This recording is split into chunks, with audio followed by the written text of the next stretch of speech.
पूरी परमेश्वर भगवान की जय, भगवान की जय, भगवान की जय, शासनदायक श्री भगवान स्वामी की जय, भगवान श्री समर्थ स्वामी महाराज की जय, भगवान श्री शिवसागर महाराज की जय, शिवसागर महाराज की जय, महाराज की जय, बड़ी माता की जय, संघ की जय। हम सभी अत्यंत देश भगवान स्वामी के शासन करते हैं और उनकी मंगलमय वाणी जीव आत्मा का कल्याण लाने वाली है, सभी की सुख को देने वाली है, उसका पाठ।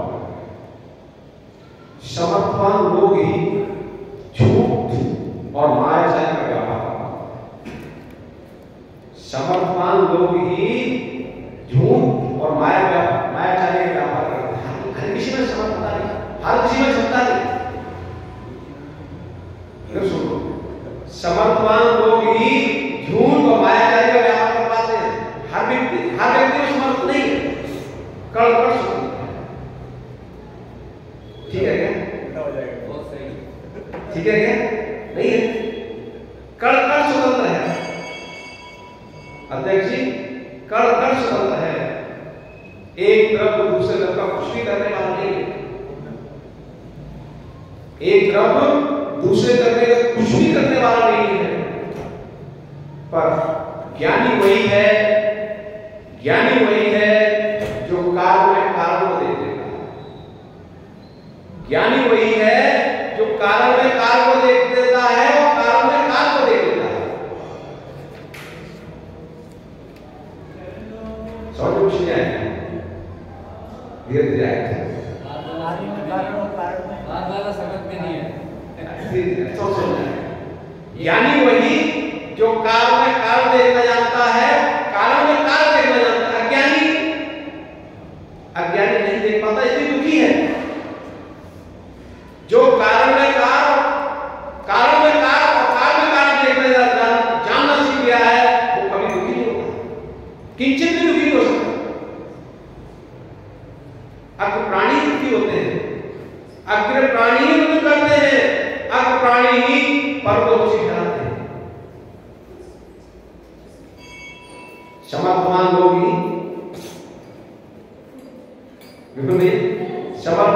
ही झूठ और मायाचारी का व्यापार करता है। हर एक इसमें समर्थ नहीं है। व्यक्ति चोरी करने गया, व्यक्ति झूठ बोला, पकड़ा गया, या असमर्थ लोग, समर्थ नहीं। जिनका झूठ पकड़ा है समर्थ है, असमर्थ है, पुण्य से असमर्थ। उनके पास अपने झूठ को छुपाने के लिए पुण्य नहीं है, पुण्य से ही है। पर वे बेचारे दया के पास है, भोले हैं जो अपने पुण्य का उपयोग कर रहे हैं। आज समझना देखिए, ऐसा समझना है नहीं आता।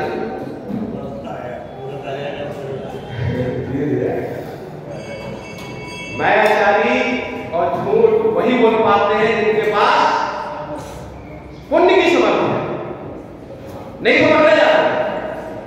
नहीं तो पकड़े जाते हैं, आप पुण्य की समर्थ में कर लो मायाचारी, कर लो झूठ का व्यापार, कर लो प्रपंच का व्यापार, पर जब इसका उदय आएगा तब बिलख जाओगे,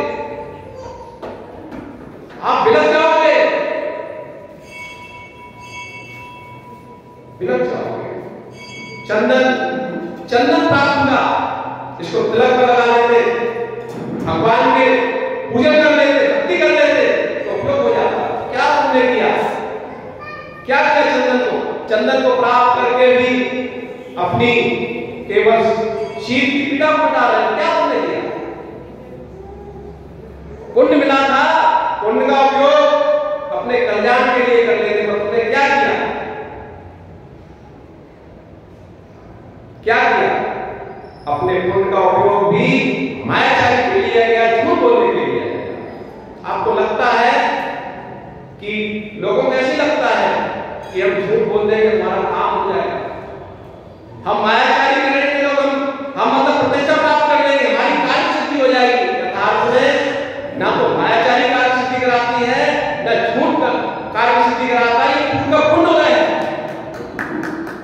पर पुण्य का उदय का उपयोग दुरुपयोग कर रहे हो, इसको समझ में नहीं आ रहा। आज पुण्य का दुरुपयोग कर रहे हैं, जब ये दुरुपयोग की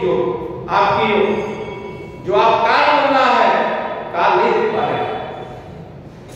ये जो दुरुपयोग कारण बन रहा है, काल का उसको नहीं देख पा रहे आप। जब ये कारण फलीभूत होगा, यदि कारण सामने आएगा, बिलक जाओगे नरकों में बेदास होगे। अरे वर्तमान में भी जब तक पुण्य है तभी तक झूठ और मायाचारी का व्यापार चलता है। इस वर्तमान में भी लोग मायाचारी झूठ करने के बाद उनका खुलता है तो बिलकते पाए जाते हैं, बिलकते हैं पंडित जी, बिलकते हैं। तब तक ही चलता है जब तक पुण्य है। सुगंधी तभी तक आती है जब तक पुण्य है। पुण्य की सुगंधी गायब हुई फिर तो बिलकना ही पड़ेगा। अभी 5 अमृत की बात की थी। 5 अमृतों में कौन कौन प्रसिद्ध हुआ था? क्रम से माता देवल पूजा से मतलब 5। उसके बाद अगली गाथा की स्वामी ने क्या लिखा हुआ? धनश्री सब दोषूचा उपेक्षा संपूर्णता था। मतलब प्रथम में होगा कौन? धनश्री। द्वितीय में सप्तघोष। नाम सप्तघोष था। नाम क्या था? सप्तघोष। देखो एक नगर था शिवपुर, वहां का राजा भी था शिवसेन। मतलब शिवसेन राजा था, न्याय था, धार्मिक था, और उसकी स्त्री का नाम भी था रामलला। तो उसी नगर में एक प्रोजी रहते थे, नाम का उनका था श्रीभूति। नाम था उनका श्रीभूति, नाम श्रीभूति। पर प्रोजी थे और उन्हें अपनी ऐसी प्रतिष्ठा बना ली थी कि सब लोग को सम्मान की दृष्टि देते, और वो अपने गले में जनेऊ में एक छुरी रखते थे, साथ में बांध के रखते थे। वो कहते थे जिस दिन हमारे जवान से झूठ निकल जाएगा उस दिन जवान होना करेंगे। प्रसिद्धिशाली, और लोग उनके पास अपनी कीमती वस्तु रख जाते थे कि भैया समय आएगा दे देंगे, क्योंकि विश्वास था कि ये व्यक्ति झूठ नहीं बोलता, मायाचारी नहीं करता, सत्य बोलता है। पर जो दिखते हैं वो ऐसे हो जाए, ये आपको प्रश्न। एक बार लोग को, अब राजा भी विश्वास करता था। अब इसके बीच में प्रसिद्धि छाई थी, तो अनेक लोग अपने अमूल धन को रख भी जाते थे, अमूल सामग्री पर रख भी जाते थे। किसी को वो दे देता था, किसी को नहीं भी देता था। पर जिसकी नहीं देता था वो शिकायत भी करता था, तो कहते थे झूठ बोल रहे हो। सप्तघोष को नाम क्या था? उसका नाम था श्रीभूति। नाम क्या था? श्रीभूति। पर जो जनेऊ धारण करता था उसमें रखता था छुरी। कहता था कि कोई मैं अगर कभी जवान से भूल से भी अगर कुछ निकल गया तो अपनी जीभ काट लूंगा। उसने अपनी प्रसिद्धि कर दी थी सप्तघोष के रूप में, तो उसको नाम ही पड़ेगा सप्तघोष। सत्य बोलता है। अगर कोई व्यक्ति की अगर वस्तु नहीं झड़पी तो वो राजा के पास शिकार करने नहीं पहुंच पाता था। उससे पहले लोग कहते थे भैया सप्तघोष झूठ बोल नहीं सकता, नाम ही सप्तघोष है, वो तो किसी का हरण कर ही नहीं सकता। पुण्य चल रहा था तो कौन सुनता है? पुण्य चलता है तो कौन सुनता है? पुण्य चलता है तो मायाचारी भी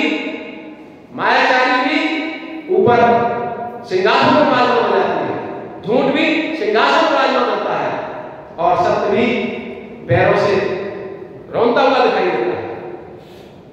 समय बीता, एक बार एक बड़े सुनता है, व्यापार के लिए निकलता है, तो इस नगर में आता, शिवपुर नगर में, तो वहां सोचता है शतकोष की बड़ी ख्याति सुनता है। तो उसके पास 5 अमूल रत्न थे, 5 रत्न थे। तो वो सोचता है कि भाई इनको सुरक्षित रख दे, जिससे वापस मिल जाएगी। नाम तो सुनी रखा था शतकोष का। तो वो जाके उनके पास संतोष को अंदर कहा था कि भैया मैं वापस वापस ले लूंगा, चल देगा तब व्यापार के लिए। व्यापार करता है, अच्छा व्यापार उसका हो जाता है। व्यापार करने के बाद वापस लौटता है। अपना सारा जो धन था, कीमती बहुमूल्य सामग्री थी, जहाज में आ रहा था, समुद्री जहाज में आ रहा था और जहाज पलट गया। सारी सामग्री नष्ट हो गई। वो भी मतलब जो है भाग मान लो उसको भी लकड़ी मिल गई और लकड़ी के सहारे वो पार हो गया, आ गया, वो किनारे आ गया। था कुछ भी नहीं, चलते अब सोचता है क्या करें, मेरे पास कुछ नहीं बचा, जो था वो भी चला गया। आता है, चलता है वहां से। अब जिसके पास कुछ ना हो उसकी हालत ऐसी खराब थी, कुछ है नहीं, कुछ है भी नहीं, और मानसिक चिंता ये कि अब आगे क्या होगा।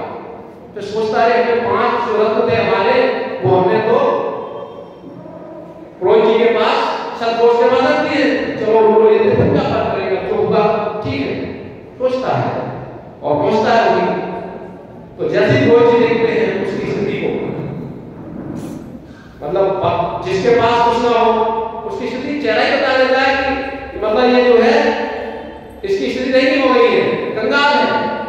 दूर से देखते शतकोष अपने वहां मंडली के मित्र बैठे उनसे कहता था ये व्यक्ति आ रहा है, ये जो व्यक्ति आ रहा है ये पागल हो गया है, ये व्यक्ति जो आ रहा है ये पागल हो गया है, इसका जो है सामान समुद्र में डूब गया है, ये पागल हो गया है। तो हमारे पास पता नहीं, हमसे कुछ कहने लगे कि अब तुम्हारे पास लग गए हैं, कुछ बोलने लगे, कुछ भी बोल सकता है, पागल है। और वो आता है, कहता है पुरोहित जी आपके पास 5 रत्न रख गए थे, वो हमें हमारा जो है जहाज डूब गया, सारी सामग्री जो कमा के लाए थे सब विलीन हो गई। अब कहते हैं संतोष, देखा मैंने बोला था ये पागल हो गया, इसका सारा सामान नष्ट हो गया है, मतलब चोरी लगा रहा है, छोटी जुदा इल्जाम लगा रहा है। सब लोग कहते क्यों, सब लोग तो उसी बात से बोलते हैं कि उन्हें तो विश्वास था कि शतकोष को सत्य बोलता है। लोग दुत्कारने लगे, आप किससे बात कर रहे हो, किसको अपराध, किसको दोष लगा रहे हो, किसको चोट फैला रहे हो। शतकोष को कभी जो बोलते नहीं है, इनका तो नियम है, जिस दिन जवान से भी भूल से भी अगर कुछ निकल गया तो चाक रखते हैं जिब्बा पकड़ करने के। वो अपने बात कह रहा था, निरंतर अपनी बात कह रहा था, भैया मैं तो गया था, मैं झूठ नहीं बोल रहा हूँ, मेरा सारा माल नष्ट हो गया है, मैं अमृत नगर का रहने वाला हूँ। कौन सुनता है, सारे लोग जो उनके कर्मचारी थे, उनके नौकर थे, वो भी उसको उत्कार के बाहर निकाल देते। अब बेचारे क्या करें, कौन सुनता उसकी। उसने कहने का प्रयास भी किया नगर में, और कोई नहीं सुनता कि आप ही ढूंढो, पुरोहित को नहीं सकता। चलते चलते घूमते घूमते देखता है राजा को है, और राजा के महल में जाने की क्षमता नहीं बना पाई, वहां पहुंचा भी, पर अब क्या करे, दरबार ने बाहर से भगा दिया, दरबार ने बाहर से भगा दिया। लोगों ने भी कहा भाई तुम ऐसे व्यक्ति का हाथ लगा रहे हो जो व्यक्ति एकदम शुद्ध है, एकदम शुद्ध है, उसके बारे में कोई सोच नहीं सकता, आप कैसे झूठा मत लगा रहे हैं। आप तो राजा के पास जाओगे तो आपको खुद ही दंड मिलेगा। पर जिसको दुखी हो, धन को भी ज्ञान में प्राण का है, धन को भी प्राण नशी होते हैं, पर धन को भी ज्ञान में प्राण का है। अब बेचारा सुबह शाम घूमता भी, पर रात को जो है एक कक्ष था जो जहां निवास था वहां एक वृक्ष था, उस पर जाकर रात को बैठ जाता और कहता कि शत्रुघ्न ने हमारे 5 प्रभु का चुरा लिए और हमें झूठा आरोप लगा रहे हैं, झूठ बोल रहे हैं, आरोप लगाते हैं, हमारे रक्त दे रहे हैं निरंतर। मतलब 1 दिन हुआ, 2 दिन हुआ, 3 दिन हुआ, निरंतर विषय नहीं हो गए। तो रानी तो सुनती थी, तो वो एकदम सोचती है कि ये पागल होता तो अनर्थ कुछ भी बोलता, कुछ भी बोलता, मतलब विषय एक ही बोलता, दूसरा बोलते नहीं है। कहीं ना कहीं जो है विषय कुछ भिन्न है, बात कुछ भिन्न है, जो हम समझ रहे हैं तो भिन्न है। निश्चित जो है पुरोहित ने इसे रत्न दिए, निश्चित दिए। तो रानी कहती है राजन, ये जो 6 महीने से बराबर एक बात हो रहा है, ये बात निश्चित सत्य नहीं है, इसमें कुछ ना कुछ भेद है। तो राजा कहता है कि आप क्या पुरोहित के बारे में सोच सकते हो कि पुरोहित झूठ बोल सकता है, किसी की चोरी कर सकता है, सोच सकते हो? रानी ने कहा कि जब ये एक ही बात बोल रहा है तो सोचो व्यवस्था, इसकी परीक्षा करनी चाहिए आप। तो राजा कहता है अच्छा ठीक है, इसकी परीक्षा आपको करना, इसकी परीक्षा आप ही करो, ठीक है। तो राजा से आज्ञा ले ली रानी, उनके साथ जुआ खेलने, शतरंज खेलने। जब पुरोहित जी आते हैं राजमहल, तो रानी बुलाती पुरोहित जी, पुरोहित जी आज आप लेट कैसे आए, आज आप देरी से क्यों आए? तो कहते हैं आज मेहमान आए हुए थे इसलिए थोड़ा लेट हो गया। रानी कहती है पुरोहित जी आज हमारी जो है शतरंज खेलने की इच्छा है, हमारी शतरंज खेलने की इच्छा है। वो कहता आप शतरंज कैसे खेल सकते हैं, आप विकल्प दे दो, आप तो रानी राजा आपसे कुछ नहीं खेलेंगे, आप खेलो, खेलने में बैठा लेते, खेलने लगते थे। इसके बीच में ही एक दासी थी, रानी की नाम इसका निपुणमती था, मतलब जो कार्ड अच्छे न करवाए वो दासियां करती थी, निपुणमती नाम निपुणमती था।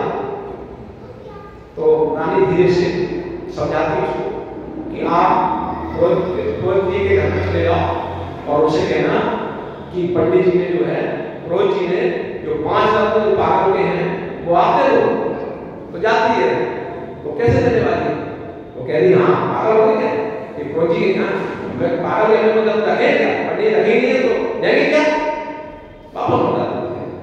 तब तक रानी खेल चल रहा था, रानी ने उसकी मुद्रा को जीत लिया। किसकी शत्रुवश की मुद्रा को जीत लिया। अब निपुणमती आती है, रानी ने मना कर दिया, कुछ नहीं रहा। अब रानी मुद्रा से दे देती है, अब मुद्रा दी जाती है और कहती है कि पंडित जी ने मंगाए हैं, पुरोहित जी ने मंगाए हैं, दे दो, नहीं तो उनको परेशानी हो जाएगी। वो कहती है नहीं, यहाँ कोई चीजें रखी नहीं है, कैसे आपको वैसे जुटा जाता है, चली जाती है, फिर चली जाती है, फिर रानी का वापस आती है। इस बीच में रानी ने उसका जनेऊ भी किया, जो गले में चाकू शायद जनेऊ का वो भी जीत लिया। अब रानी बता देती है कि भाई आप जाओ, अब की बात आती है। तो अब वो देखती है, देखो दे दो तो ठीक है, नहीं तो आप मान लो और पंडित जी की जो है, पुरोहित जी की बहुत दुर्गति होने वाली है, दे दो उनको पढ़ा दो। और पंडित जी ने कहा कि आप तो दे बनानी करेंगे, अब तो जैसे हमको कलम हो ही नहीं सकता है, 5 लोगों को पढ़ा देता है। रानी के पास आती है, रानी मतलब उस 64 को, मतलब जो शतरंज का खेल का समाप्त होता है, रानी राजा के पास करती है, भाई ये लोग राजा भी देख के बहुत चक्कर है, क्या मतलब जिसकी 70% सिद्धि थी वही चोर देगा, वही चोरी कर रहा है। सब उसको बुलाते हैं, कौन? राजा, कि भाई यदि कोई व्यक्ति चोरी करे, कोई व्यक्ति किसी के हरण करे,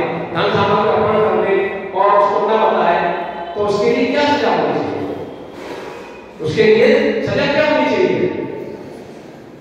अरे ऐसा अपराध कोई करे उसको तो बहुत कड़ा से दंड होना चाहिए। तो क्या होना चाहिए? राजा पूछते हैं कि या तो उसको गोबर मतलब एक थाली पर गोबर लाया जाए पहला। दूसरा यदि ये भी नहीं कर सके तो जो बड़े बड़े मर्द होते हैं उनके नाम से जो है 10 रुपए खिलाए जाए। यदि वो भी नहीं हो तो सब धनराट कर दिया। अच्छा ये अरे ऐसा निकृष्ट कार्य के लिए तो सजा भी निकृष्ट होनी चाहिए। पुरोहित जी बता रहे हैं।